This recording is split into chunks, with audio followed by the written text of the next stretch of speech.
Ibu bapa, saudari-saudariku sepersekutuan keluarga Allah dalam anugerah kasih Kristus Yesus, terimalah salam kasih saya, Shalom. Selamat pagi buat kita semua. Kembali kita berjumpa dalam program acara Suara Gembala yang menjadi rema dalam menapaki kehidupan dan karya kita di hari pemberian Tuhan saat ini.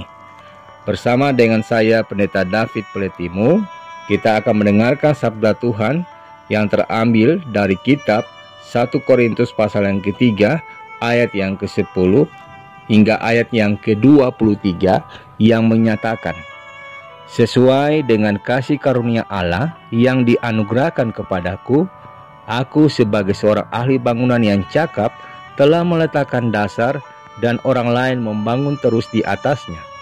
Tetapi tiap-tiap orang harus memperhatikan bagaimana ia harus membangun di atasnya.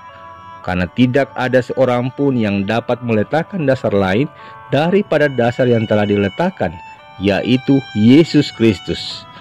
Entahkah orang membangun di atas dasar ini dengan emas, perak, batu permata, kayu, rumput kering atau jerami, sekali kelak pekerjaan masing-masing orang akan nampak, karena hari Tuhan akan menyatakannya. Sebab ia akan nampak dengan api, dan bagaimana pekerjaan masing-masing orang akan diuji oleh api itu. Jika pekerjaan yang dibangun seseorang tahan uji, ia akan mendapat upah. Jika pekerjaannya terbakar, ia akan menderita kerugian, tetapi ia sendiri akan diselamatkan. Tetapi seperti dari dalam api, tidak tahukah kamu bahwa kamu adalah bait Allah dan bahwa Roh Allah diam di dalam kamu? Jika ada orang yang membinasakan bait Allah, maka Allah akan membinasakan dia. Sebab bait Allah adalah kudus dan bait Allah itu ialah kamu. Janganlah ada orang yang menipu dirinya sendiri. Jika ada di antara kamu yang menyangka dirinya berhikmat menurut dunia ini, biarlah ia menjadi bodoh supaya ia berhikmat. Karena hikmat dunia ini adalah kebodohan bagi Allah. Sebab ada tertulis, ia yang menangkap orang berhikmat dalam kecerdikannya. Dan di tempat lain, Tuhan mengetahui rancangan-rancangan orang berhikmat. Sesungguhnya semuanya sia-sia belaka. Karena itu, janganlah ada orang yang memegahkan dirinya atas manusia.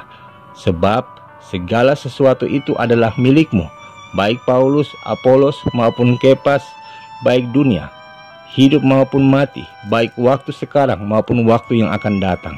Semuanya kamu punya. Tetapi kamu adalah milik Kristus dan Kristus adalah milik Allah. Demikianlah pembacaan Alkitab.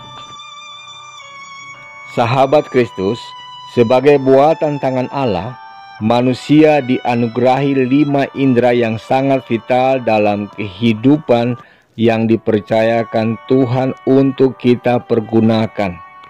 Kelima indera yang dimaksud adalah, yang pertama, indera penglihatan yang dikenal sebagai mata, yang kedua indera pendengaran yang dikenal sebagai telinga atau kuping, yang ketiga indera penciuman yang dikenal sebagai hidung, yang keempat indera pengecap yang dikenal sebagai lidah, dan yang kelima indera peraba atau yang dikenal sebagai kulit.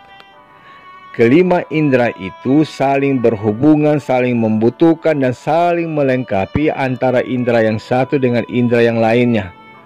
Andai kata saja salah satu indera itu bermasalah, maka kehidupan dan aktivitas keseharian kita dipastikan akan sangat terpengaruh. Ketika seorang bayi baru dilahirkan, indera-indera tersebut belum sepenuhnya sempurna berfungsi. Nanti seiring berjalannya waktu dan seiring pengalaman yang dialami dalam kesehariannya itu, maka kelima indera tersebut akan dapat berfungsi sempurna dengan dapat membedakan, mengenali, dan merasakan mana yang baik dan yang mana yang buruk bagi dirinya. Hal yang sama pun berlaku dalam kehidupan rohani kita. Kepada jemaat di Korintus, Paulus pernah menyebut mereka sebagai bayi rohani, di mana hal ini menunjuk kepada sikap jemaat Korintus yang masih kurang peka dalam mengenali, di dalam memahami, di dalam membedakan antara yang mana pemikiran sekuler atau duniawi dan yang mana yang menjadi pikiran Kristus. Dengan perkataan lain, Paulus menegaskan kepada jemaat di Korintus agar senantiasa sadar memiliki kepekaan untuk membangun jemaat di atas dasar hikmat Allah, bukan dengan dasar hikmat manusia. Ketika mereka masih saja berselisih dan seringkali menonjolkan kelompoknya masing-masing, sehingga dapat menimbulkan perpecahan di antara mereka sebagai satu persekutuan tubuh Kristus. Memahami bacaan ini, dengan demikian timbul sebuah pertanyaan buat kita maknai dalam kehidupan kita. Bagaimana kita tidak lagi hidup menjadi bayi rohani ketika kita sudah dalam posisi sebagai orang yang dewasa di dalam iman? Atau dengan kata lain, bagaimana caranya saudara dan saya menjadi pribadi dengan mengoptimalkan hidup kita sesuai dengan hikmat Allah? Hal yang pertama yang mesti kita lakukan adalah kita peka mana yang harum dan mana yang tidak. Yang harum bagi Tuhan adalah kesaksian hidup kita, kesaksian akan Dia yang kita sebarkan kemana-mana, seperti yang dinyatakan dalam kitab 2 Korintus pasal yang kedua ayat 14 sampai ayat yang ke-15. Hal ini berbicara tentang hidup yang rindu untuk selalu bersaksi, untuk selalu berkarya tentang Kristus.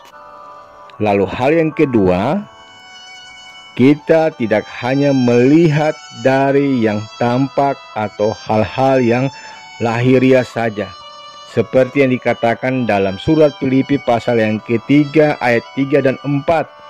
Tapi mari kita belajar melihat segala sesuatu dari cara pandang Allah. Poin yang berikut atau poin yang ketiga, kita belajar untuk memiliki telinga yang mau mendengarkan suara gembala dan bisa membedakan dengan suara yang lain, seperti yang dikatakan dalam Injil Yohanes pasal yang ke-10 ayat yang ke-27. Ini berarti berbicara tentang hati yang mengenal kebenaran yang didapatkan dari gemar mendengarkan firman Tuhan atau melakukan saat teduh. Lalu hal yang keempat yang bisa kita lakukan adalah apapun yang terjadi, apapun situasi kita, apapun pergumulan kita, kita bisa selalu mengecap kebaikan Allah, seperti dikatakan dalam Mazmur 34 ayat yang ke-9. Hal ini berarti tentang hidup yang senantiasa selalu bersyukur dalam berbagai situasi kehidupan. Dan hal yang terakhir saudaraku, kita bisa menjadi pribadi yang bisa menyentuh dan disentuh Tuhan. Hal itu berarti berbicara tentang iman seperti yang dimiliki wanita yang disembuhkan dengan hanya menyentuh jubah Yesus, seperti yang diceritakan dalam Injil Matius pasal yang ke-9 ayat yang ke-21. Hal ini juga berbicara tentang keintiman atau kedekatan kita, di mana kita peka saat Tuhan mau kita melakukan segala sesuatu untuk Dia. Pertanyaannya adalah, sudahkah saudara dan saya ketika firman Tuhan menyapa kita di saat ini, kita dapat memaksimalkan yang terbaik seluruh indera rohani kita demi kemuliaan nama Tuhan. Amin.